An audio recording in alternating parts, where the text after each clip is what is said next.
I don't want to rule or conquer anyone. My main interest is to preserve our democratic institutions. Whatever the cost may be. I want to retain the right to vote. Fight for liberty! I have the right to speak freely. We, the people of the United States, may prosper together. We shall never surrender. In the name of democracy, let us all unite! All right. Another week, another sit down with the Progressive Patriots. My name is Leo.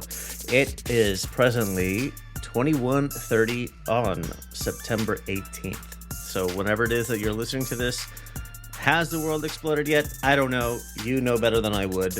I do my best to try to look into things as deeply as I can, get the most accurate information that I can, but in the event that I do slip up, if you want to correct the record, you want me to correct the record, you can text, call 833-LUX-PODS. It's anonymous. Either way, it's entirely up to you. So let's get into the shit here. Man, if you remember the last time that rage bait that got me from Sen Vance. So Homeboy has come out and said explicitly that it's made up. How did he put it? If I have to make up stories or promote cat memes, he called it, to get people to pay attention to the suffering or whatever of American citizens, and that's what he's gonna do.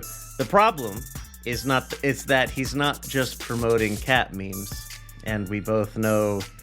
I say we, Sen Vance and I, you and I, we both know that's not what they were they?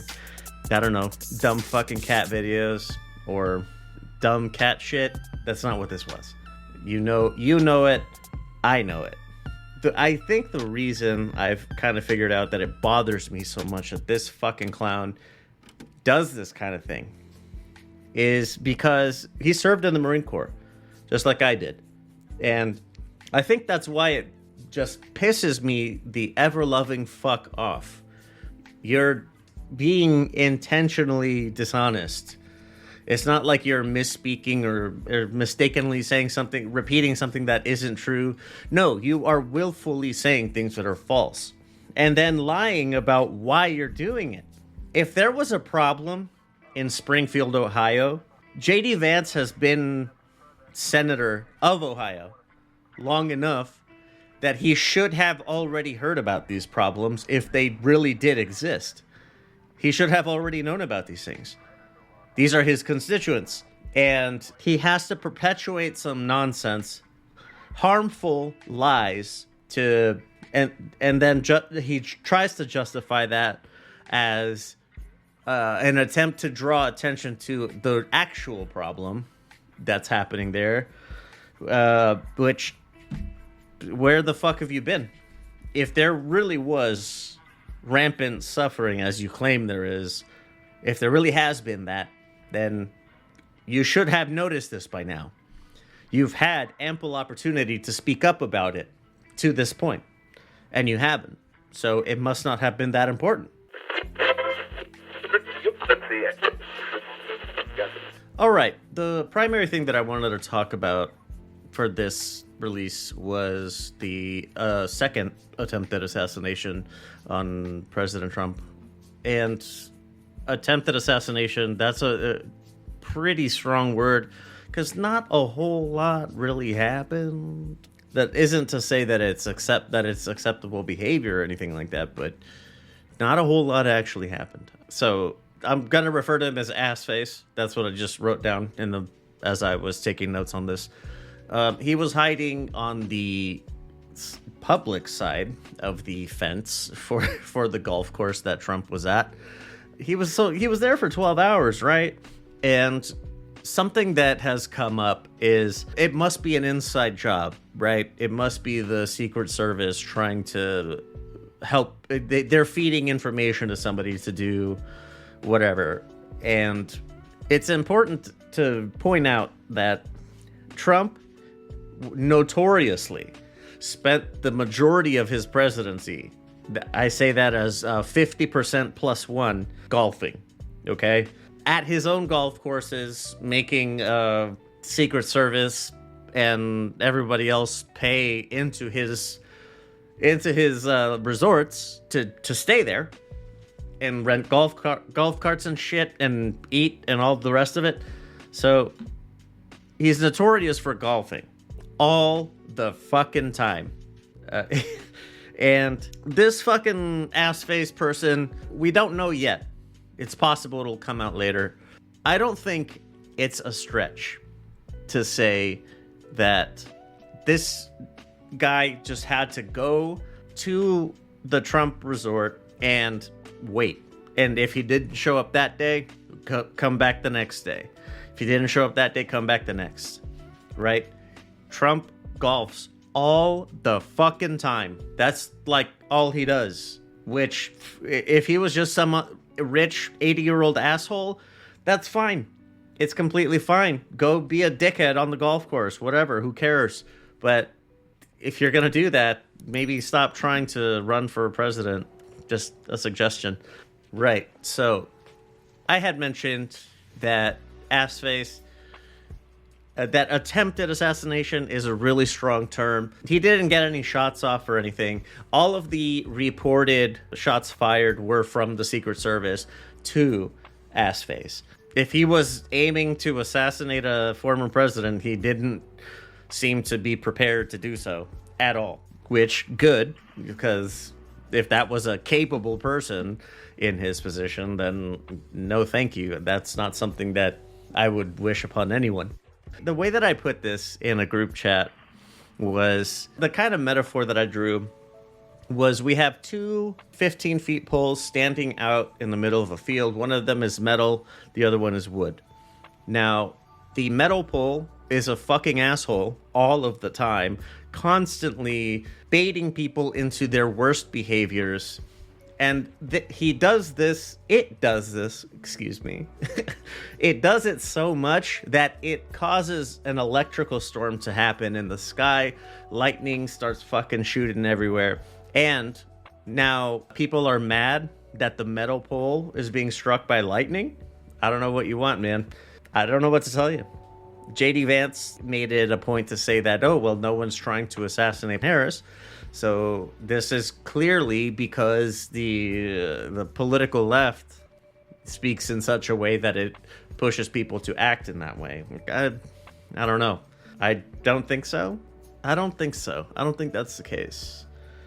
When you antagonize everyone and then get mad when they react, not sure what to tell you there at this point. A good example of this is the Pizzagate shit. A guy went to a pizza shop in Washington, D.C. He drove up from the Carolinas because he had been made to think that there's a secret basement there where children that are being trafficked for sexual purposes are being held. So he goes there with the explicit intention of trying to kill someone, to kill anyone who gets in his way of saving these people, saving the children. And I don't recall hearing the political left at the time saying anything about a pizza shop in DC.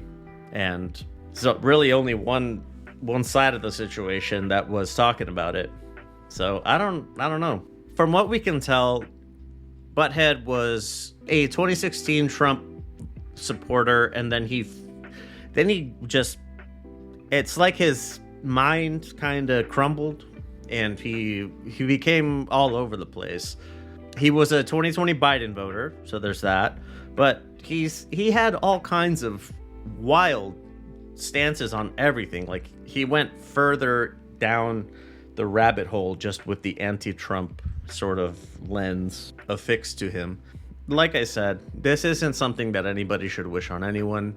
But at the same time, there is a point where you have to wonder, like, how much of this is self-inflicted. The first time it happened, everybody, including myself, I jumped up and said, fuck that, absolutely not. That's not how we do it.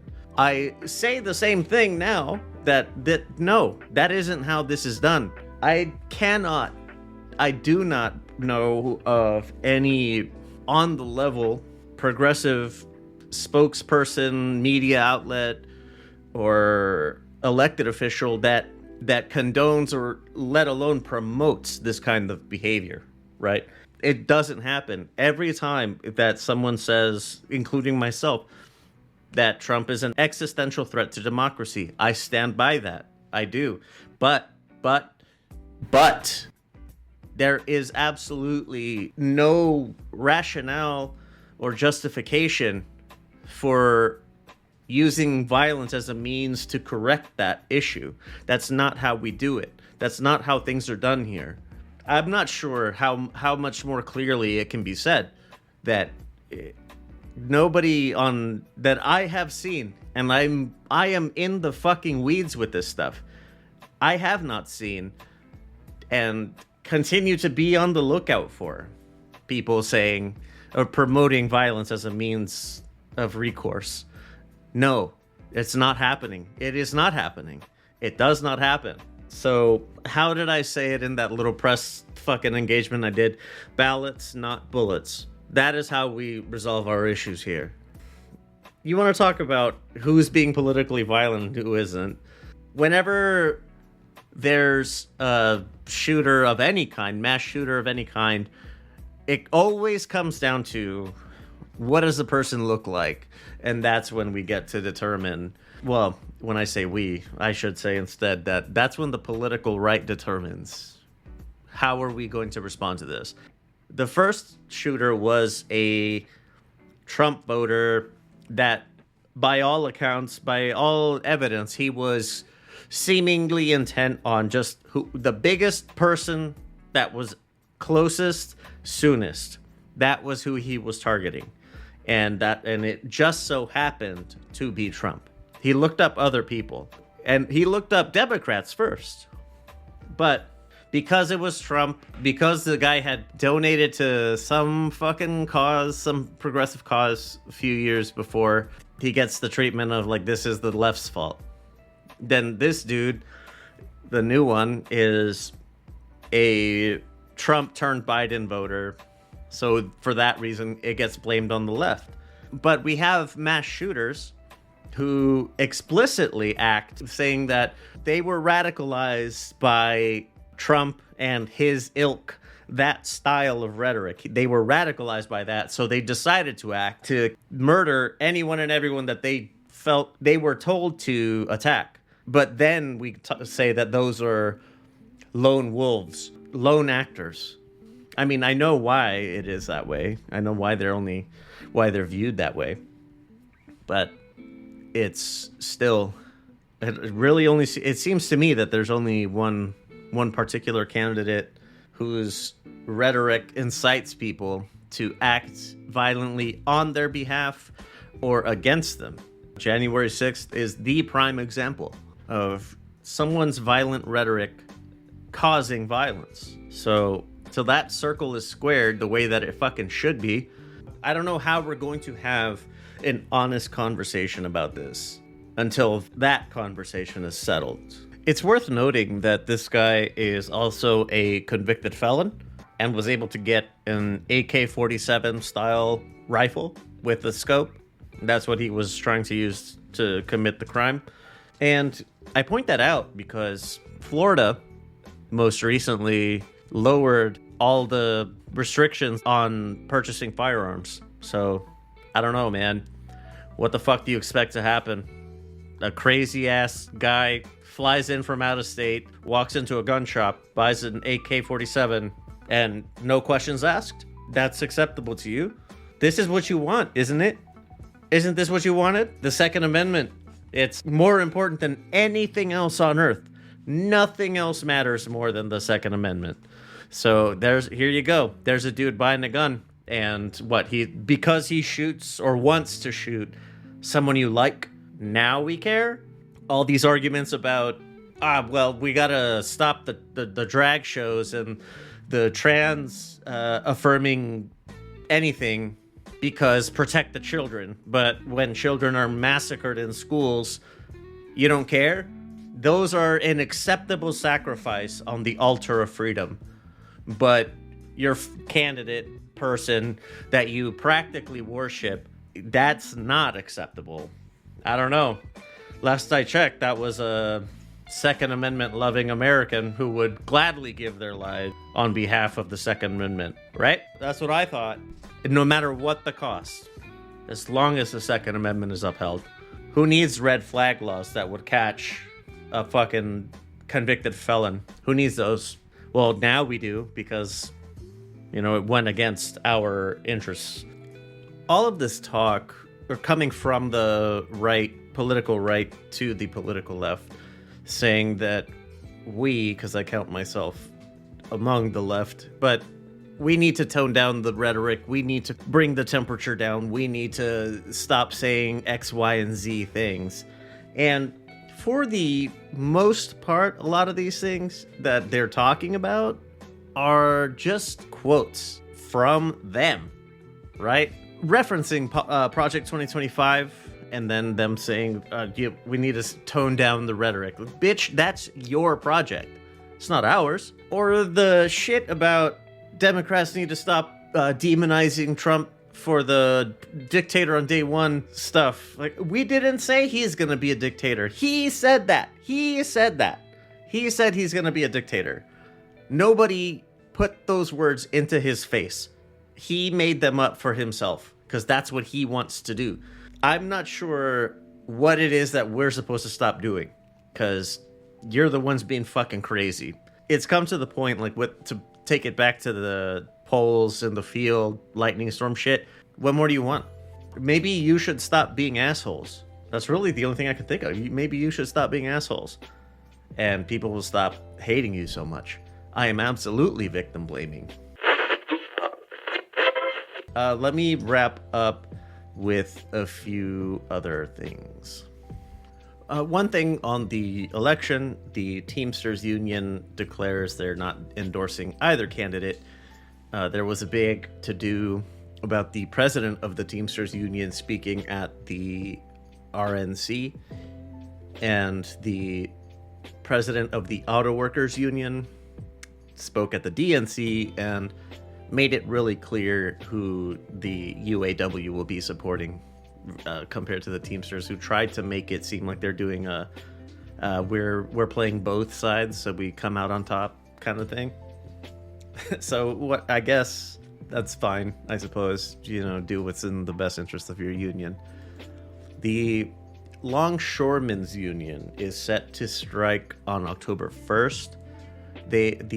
Particularly the groups in the Gulf Coast and the Southeast. So there's that. There's a note that Biden is not going to intervene on behalf of the company. He's going to allow the strike to continue. So good for him. Good for pro-union president, man. Cannot deny that. And last thing, the fucking heater in the room. Kamala Harris she reaffirms her position of the hostage deal, ceasefire deal. She always mentions them together, but it doesn't sound like they're connected. I should reframe that. Rather, it doesn't seem like the ceasefire deal is set to be permanent until the hostage deal is complete, right? So hostage extraction, ceasefire deal's done. And that's not acceptable. Yes, safely evacuating hostages, 100% important. I do not detract from that. But ceasefire deal is the fucking bare minimum of what we do. The ceasefire is the bare minimum. There is a lot of work that needs to be done. One decent thing, you guess you could take away from this, is the two-state solution reaffirmation, I should say, where a big part of it, as far as she says anyway, is for Israel as well as the other Arab partners in the region to help rebuild the Palestinian state after fucking Israel destroyed it. They should be the ones to have to rebuild it. Just my 2 cents, but who asked for those, right? Nonetheless, two-state solution. Unfortunately, it seems like this is where it's going to have to be. That's what's going to have to happen. It does not seem to me that there will ever be a possibility of the Arab and Israeli people living together in the same land. One state solution, equal representation in government, equal status under the law. Even if you have separate enclaves within the community, that's whatever. That's just living situations. But I don't see why the Palestinians should be kicked out of their ancestral homeland just as much as it is the Israelis. Their ancestral homeland, they're kicked out of it and aren't allowed to stay in it anymore because what? They're driven into ghettos? Is that what's happening? How the turntables. As he always does, Bernie's on the right side of history here. He's going to reject. It's symbolic. It's going to pass anyway, but he's going to vote against the 20 billion something aid package to Israel. He's voting against it because it's unconditional, and I don't see how that is not standard. Conditioned aid. How is that not standard? We do it for Ukraine. We do it for the fucking UK. We do it for everyone. Why is it not conditional for Israel as well? I don't give a shit who they are. I don't give a shit what they've been through. If they're getting aid from us, then it should be conditioned. That's it. I'm not saying don't send it. I'm not saying don't aid Israel. I'm saying if they're getting aid from us, it should be under our conditions. It should never be unconditional for anyone. I don't give a shit. Canada, I don't care. Mexico, I don't care. Those are our closest neighbors. And Canada among our closest allies. I don't give a shit. Our aid should be conditioned to everyone. Ugh. So that's going to do it. Tried my best to carry it through. I had a interview fall through. Sorry, so I had to add my own. Thanks for listening to this episode of The Progressive Patriots, a Lux Media production. If you'd like to give your thoughts on what we discussed, or if there's something that needs a correction, you can text our anonymous line at 833-589-7637. If you think you're entertaining or informative, call and leave a message, and we'll see if you make the final release. 833-LUXPODS. You can't go wrong. If you prefer to hit us up on social media, the account name is LVX Media Net on YouTube, Instagram, Twitter, all the rest of that shit. If you can't find us, chances are we're not on it. A lot of stuff gets cut from the final releases for all kinds of reasons. So if you want the raw audio from our lips direct to your ears, look us up on Patreon. LVX Media Net over there, just like everywhere else. Intro and outro by Middle of Nowhere Beats. And for more shows like the one you just listened to, go to lvxmedia.net at the end. All right, so thanks for listening to the Progressive Patriots. I will see you next time.